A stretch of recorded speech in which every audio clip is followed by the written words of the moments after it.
lost my heart and hope to die. Welcome to my dark side. Join me on Patreon to watch up to 5 episodes of this series and others in advance that are live right now. With that said, enjoy.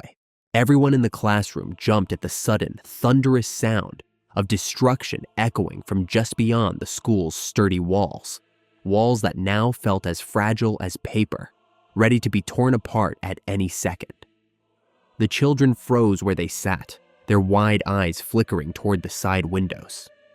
Through the glass, they saw it, dark smoke rising into the air, flames licking at the sky. The building trembled with every distant blast. A few of the students began to sob, the sound small and shaky, but it cut through the tension like a blade. Nobody knew exactly what was happening, and that was the most terrifying part of all. But even children could understand one thing. This wasn't an accident. This wasn't nature. This was war. Bulma, the sharp-minded daughter of Dr. Briefs, knew better than to sit and wait for death to come knocking. Her heart raced, but her brain was already working.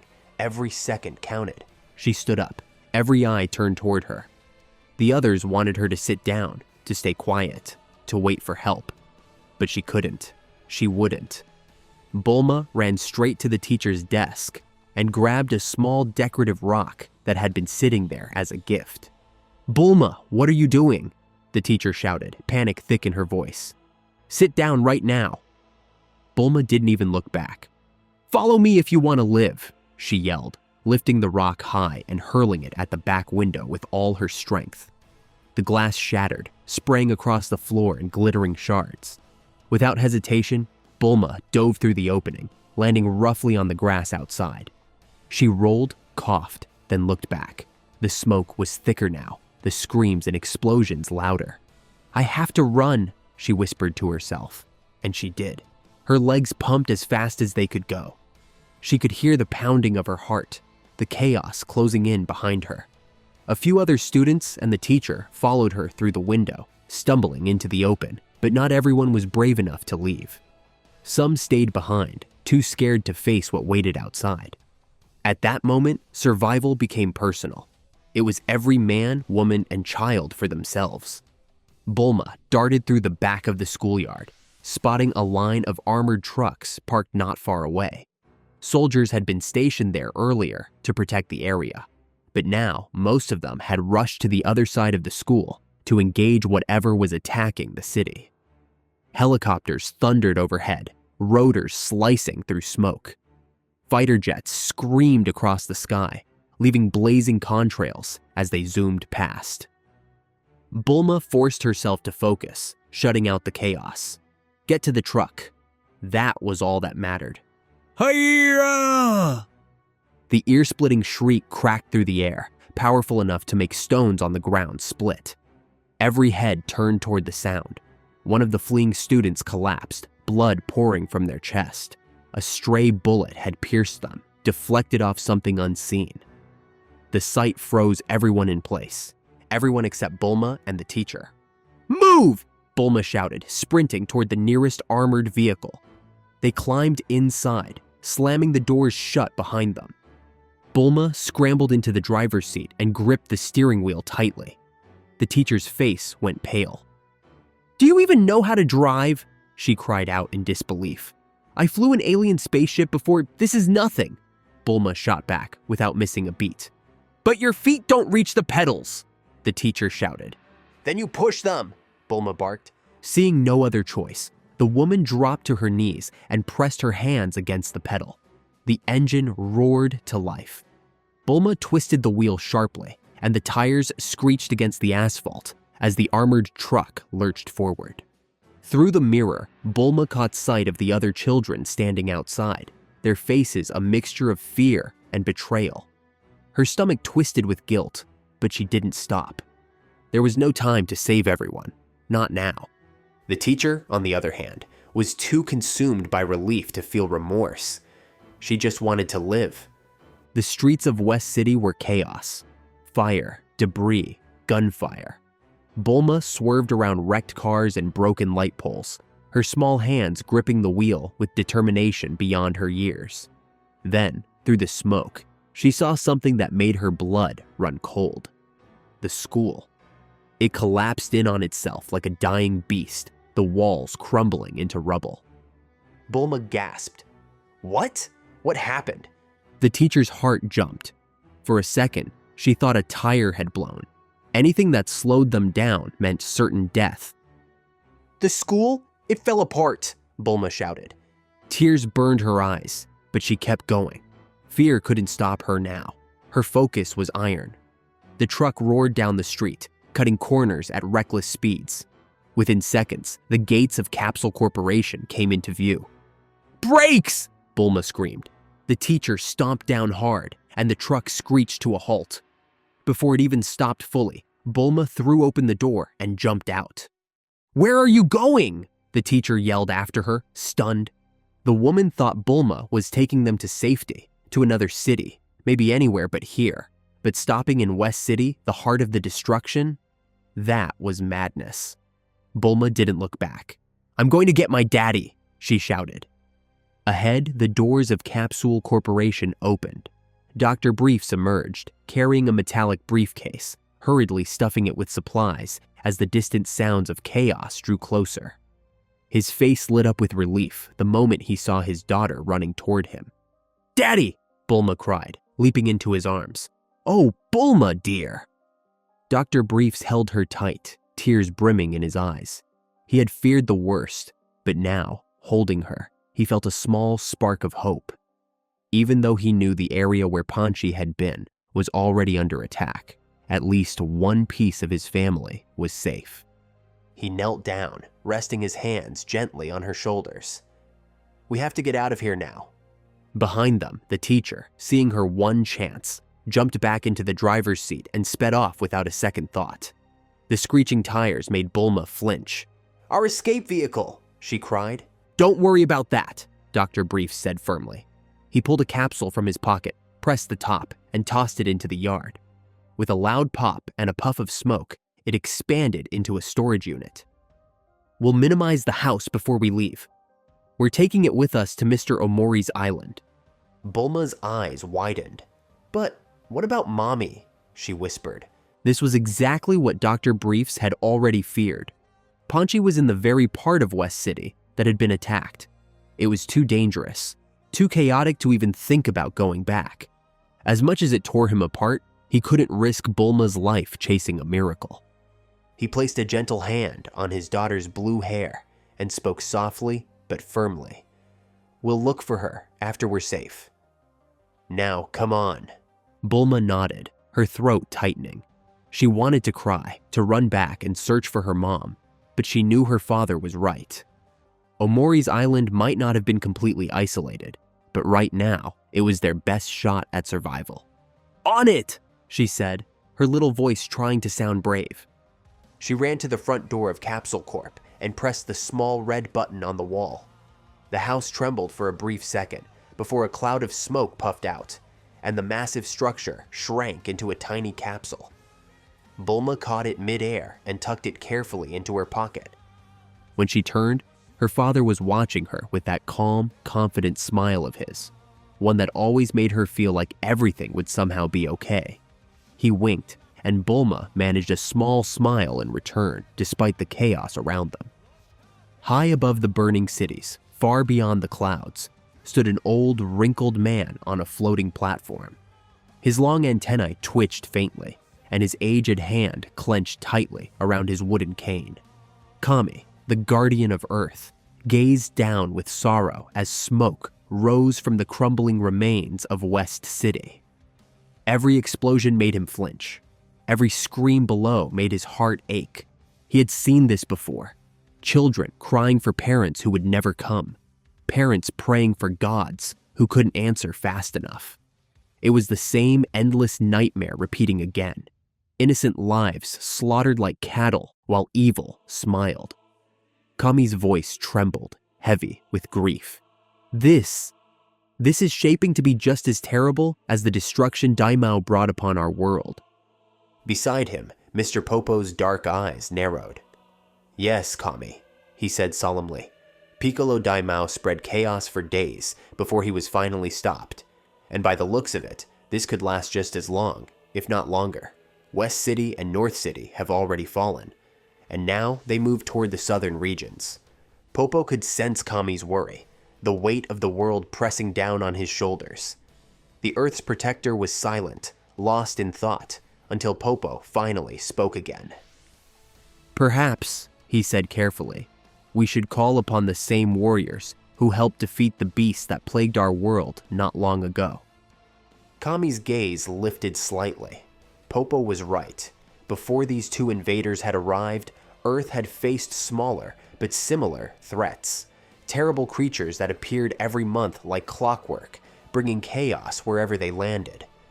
Once their pattern was discovered, Kami and Popo had intervened, enlisting warriors strong enough to destroy it. And maybe those same warriors could rise again. Kami nodded slowly. Far away from the devastation, on a quiet, sunny island, an elderly man sat cross-legged on a cushion, sipping from a bottle of beer while watching the news. His bald head gleamed under the lamplight, and behind his dark sunglasses, his eyes were locked on the television screen, unblinking. The footage of fire and ruin made his stomach twist. The memories clawed their way back. The reign of Piccolo Daimao, the endless suffering, the hopelessness. The old man, Muten Roshi, the turtle hermit, set down his beer and rose to his feet with a sigh. "This can't be happening again," he muttered. He walked over to the television and switched it off, leaving only the soft crash of waves outside. Setting his bottle on top of the screen, he turned toward the door. There were people waiting for him. Stepping outside, Roshi squinted beneath the sunlight and was met with familiar faces. Old friends, students, and even rivals standing together on the sandy shore of his island. There was Orin, the head instructor of the Orin Temple, an accomplished monk and fighter who had helped distract the rampaging beast months ago. Jumao and Son Gohan, two of Roshi's finest former students, both aged, yet still brimming with strength and determination. They had risked their lives before, and they would do it again if it meant protecting Earth. Standing slightly apart were the brothers Tsuru Senin and Tao Pai Pai, masters of the Crane School. Tsuru had once trained under the same master as Roshi, though their philosophies had diverged long ago. What began as friendship had long since become rivalry. And yet, here they were, all gathered together, summoned by Mr. Popo himself at Kami's direct request. Roshi slid his sunglasses off and studied the group in silence. The air was heavy with tension, old grudges, bitter memories, but none of that mattered now. The world was dying. Whatever differences they had, they would have to be put aside. Every minute they delayed, hundreds more would perish. Roshi finally broke the silence, his weathered face turning serious. "Well," he said, cracking his neck and letting out a long sigh. "What are we waiting for?" Tokunoshin Omori's island used to sit peacefully off the side of East City, a quiet haven that, by sheer luck, had remained untouched when disaster struck the mainland. But luck only lasts so long. After hearing what had happened to the other cities, the residents decided to relocate again, this time to a new area. An isolated patch of land dead smack in the middle of the ocean. It was far, hidden, and hopefully safe. Thanks to what was left of the military, everyone managed to evacuate before things could get worse. Patrol boats circled the waters, and watchtowers stood tall along the shore, their searchlights sweeping the sea like guardian eyes in the dark. Tamagoro Kadayude, the chief of East City's sea police, was the one behind the operation. He'd called in every available agent, every remaining officer, anyone who could hold a weapon or steer a boat, to protect the civilians now gathered on Omori's island. It had been a huge favor to ask, but Kadayude didn't hesitate. Somehow, it all came together, and the evacuation was a success. Kadayude and Mr. Omori had known each other for years. Their first meeting hadn't gone smoothly. Arguments, harsh words, and stubborn tempers. But time had a way of fixing things, and they eventually grew close, bonded by shared respect and the peace that fishing brought them. For a man like Katayude, who loved the ocean more than the city, Omori's island was the perfect place to call home. Inside one of the guarded homes, Bulma sat silently at the dinner table, chopsticks in hand, poking at her plate of cooked meat. Every time she lifted a piece, she let it fall back onto the dish with a soft slap, as if the food were made of jelly instead of real meat. Her father, Dr. Briefs, sat nearby but didn't try to speak. He knew words wouldn't help right now. His daughter was heartbroken, and forcing conversation would only make it worse. They were safe now, isolated, protected, but that also meant there was too much time to think, too much time to remember. Questions about Panchi hung heavily in the air, unanswered, unspoken. Dr. Briefs sighed quietly. Bulma needed space to grieve. So he rose from the table, deciding to check in with Omori and Katayude. Unlike her father, Bulma's older sister didn't give her space. Tights sat right next to her, arms folded on the table, eyes soft but fixed on Bulma's tear-stained face. She had made it out of West City just in time, calling her father the moment she heard the city was under attack. Now, sitting here, seeing her little sister barely holding herself together, Tights didn't need to ask what had happened to their mother. She already knew. The silence between them was heavy, a quiet that spoke louder than words ever could. Bulma tried to hold it in, her hands trembling, but when the first tear slipped down her cheek, Tights immediately pulled her close, wrapping her in a warm embrace. They didn't say a word, they just cried together, soft, trembling sobs that echoed through the quiet house. Omori, standing outside with Dr. Briefs, noticed through the window. "They're taking this hard," he murmured. Dr. Briefs took off his foggy glasses, rubbing his weary, sagging eyes. "Yeah," he sighed. "It's been a hell of a day." He hadn't slept properly in days. Between the chaos, the loss, and the secret project he'd been working on, his body was running on fumes. Grabbing his pack of cigarettes, he headed outside, and Omori followed. As soon as Dr. Briefs lit one, Omori's hand twitched. He'd quit years ago, but with the world falling apart, what did it matter anymore? "Mind if I have one?" he asked. Dr. Briefs handed him a cigarette. "Go ahead." The two men stood side by side, the ocean breeze carrying the faint trail of smoke into the night sky. The water sparkled under the moonlight, calm and serene, a strange contrast to the chaos beyond the horizon. For a while, neither of them spoke. They just stared at the sea, trying to collect their thoughts. Finally, Omori broke the silence. First, the Red Ribbon Army, and now the Earth's own military. He let out a long sigh. "I wonder what's next." Dr. Briefs exhaled a cloud of smoke, a bitter smile tugging at his lips. "The human race," he muttered. "At this rate, we'll wipe ourselves out before anything else gets the chance." Omori chuckled dryly. "You might be right." He took another drag, his eyes narrowing at the horizon. "Last time, we had a savior, that mysterious warrior who defeated that beast that appeared every month. Maybe, just maybe, someone like that will show up again." "Let's hope," Briefs said quietly. "It's all we've got left." The day dragged on painfully slow, heavy with loss and uncertainty. When evening finally bled into night, darkness settled over the land like a thick blanket. The world felt eerily quiet, and the air carried a strange weight, the kind that made your chest tighten just standing still. In the distance, the hum of helicopter blades broke through the silence. A beam of light swept across a ruined city below, revealing nothing but rubble and smoke. "Smoke's still clouding the area," the pilot said, glancing back at the 5 soldiers seated behind him. The attack had happened hours ago, yet the smoke still rose thick and dark, curling into the night sky. The destruction was unimaginable. How could 2 humanoid creatures cause such devastation? It didn't seem possible. "Don't worry about it," one of the men said flatly. "The city's already leveled.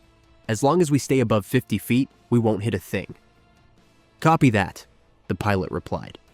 He steered the chopper toward the city's center, eyes scanning the wreckage below. I doubt there's anyone left alive down there, he muttered. So, what's the point of this mission anyway? This is a direct order from the king, the soldier answered. He wants every possible survivor brought back to camp. Says we can't abandon anyone, not now. His tone was steady, but everyone in the chopper knew the truth. Disobeying the king wasn't an option. All right, men, let's move out. The helicopter hovered as 7 soldiers slid down thick black ropes, boots crunching against ash and broken glass when they hit the ground. Each man wore reinforced armor and carried an automatic rifle, ready for anything. Because in this new world, anything could mean life or death. As soon as the soldiers touched the ground, they slid on their night vision goggles, the green-tinted lenses glowing faintly in the dark. With those, they could see clearly through the shadows and even detect faint traces of body heat. A vital edge in a city reduced to rubble. Their boots crunched on the debris as they tightened their grips on their rifles, fingers hovering dangerously close to the triggers. A single silent gesture from the squad leader sent them fanning out in different directions, each man moving like a ghost between the shattered remains of buildings. Their mission, find any survivors. But deep down, most of them knew it was a fool's errand. No one could have survived this, not after the massacre those 2 monsters unleashed. Entire buildings had been ripped apart, collapsing into heaps of burning metal and ash. Cars, helicopters, and fighter jets had exploded in fiery bursts, lighting the sky with destruction. The Earth's defense forces, the world's last line of protection, had been crushed and forced to retreat. 2 figures, that's all it took to bring the planet to its knees. And the worst part? Those things looked human, but no human could possibly do what they had done. The squad leader stopped near what remained of the Durian airport. The structure was unrecognizable, a mountain of twisted steel and smoldering debris. He adjusted his goggles and stepped closer, his boots sinking into the blackened ground. The sight before him made his stomach twist. Charred bodies lay scattered everywhere, their faces frozen in horror. Even with his mask covering most of his face, the smell of death still reached him, thick, choking, and unforgettable. He'd seen death before, more times than he could count. But this was something else.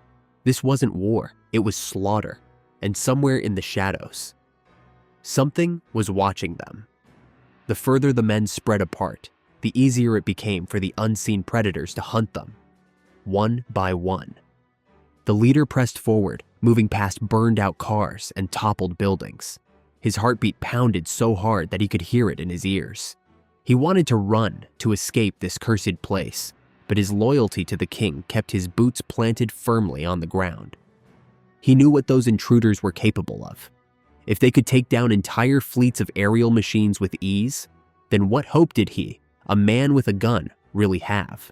Still, he moved. Then he heard it. Help. Me. His ears perked up instantly. Help. The voice was faint, broken, but it was there, a survivor. He ran toward it, jumping over slabs of broken concrete and twisted metal. Finally, he reached a half-collapsed building, the faint cry echoing from inside. Hesitating only for a heartbeat, he raised his gun and stepped through the broken window. Inside, he found a young man buried beneath a pile of debris, his body covered in soot and blood. It was a miracle he was even alive. Tossing his weapon aside, the soldier dropped to his knees and started pulling away chunks of rubble, his gloves scraping against the jagged stone until the man was finally free.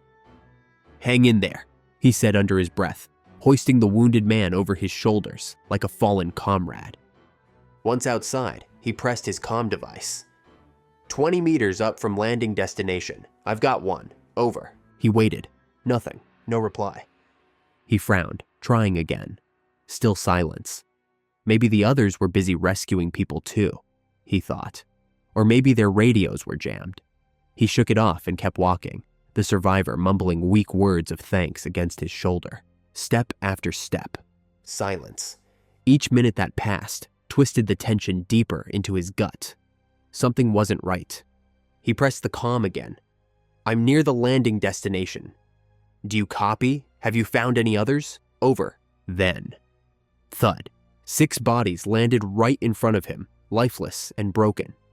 Some were missing arms and legs, others drenched in blood. His team, his men. He froze, his breath catching in his throat as the horror settled in.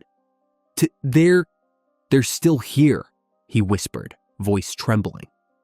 Panicking, he laid the survivor gently on the ground and checked the others. No pulse, no movement. Their weapons were still strapped to their bodies, untouched. He grabbed the nearest rifle and backed away, aiming it at the sky. "Where are you?" he shouted, his voice cracking through the still night. The words echoed through the ruined streets of South City. His body trembled, drenched in sweat. He'd faced battles before, but this was something else, something far worse. "Here." The voice was soft, low, and sinister, whispering so close that he could feel the warm breath crawl down his neck. His eyes widened in terror. He spun, but it was too late. A blinding flash of heat tore through his chest. His body went limp, collapsing backward onto the very survivor he'd tried to save. The young man screamed in horror, shoving the soldier's lifeless body aside. And that's when he saw him, Turles. The Dark Warrior stood over him, grinning from ear to ear, as if he'd just stepped off a roller coaster rather than a battlefield. His black armor shimmered under the faint light, and his eyes burned with cold amusement. It was unbelievable that someone could find such joy in destruction, such pleasure in suffering. No one that twisted could be human. No one with a heart could do this. Turles pointed a finger at the trembling survivor. "All you had to do was keep quiet until morning," he said, his voice dripping with mockery. But then again, he smiled. "Who's to say you'd have lasted that long anyway?" He raised his hand, energy beginning to hum at his fingertips. "Around you!" The warning came from behind, Kakarot's voice, sharp and urgent. Turles' scouter beeped in the same instant. Beep, beep, beep! Just before 5, energy blasts struck him from different angles. The explosions shook the ground, kicking up a storm of dust and flame. When the smoke cleared, Turles stood unscathed, brushing the ash from his shoulder with a scoff. The survivor was gone. Turles smirked, eyes narrowing. "So," he said quietly, "someone's playing heroics." And that's it for today's episode, guys. If you watched to the end, then that could be an indication that you enjoy the series. So please leave a like on the video. Thank you and take care.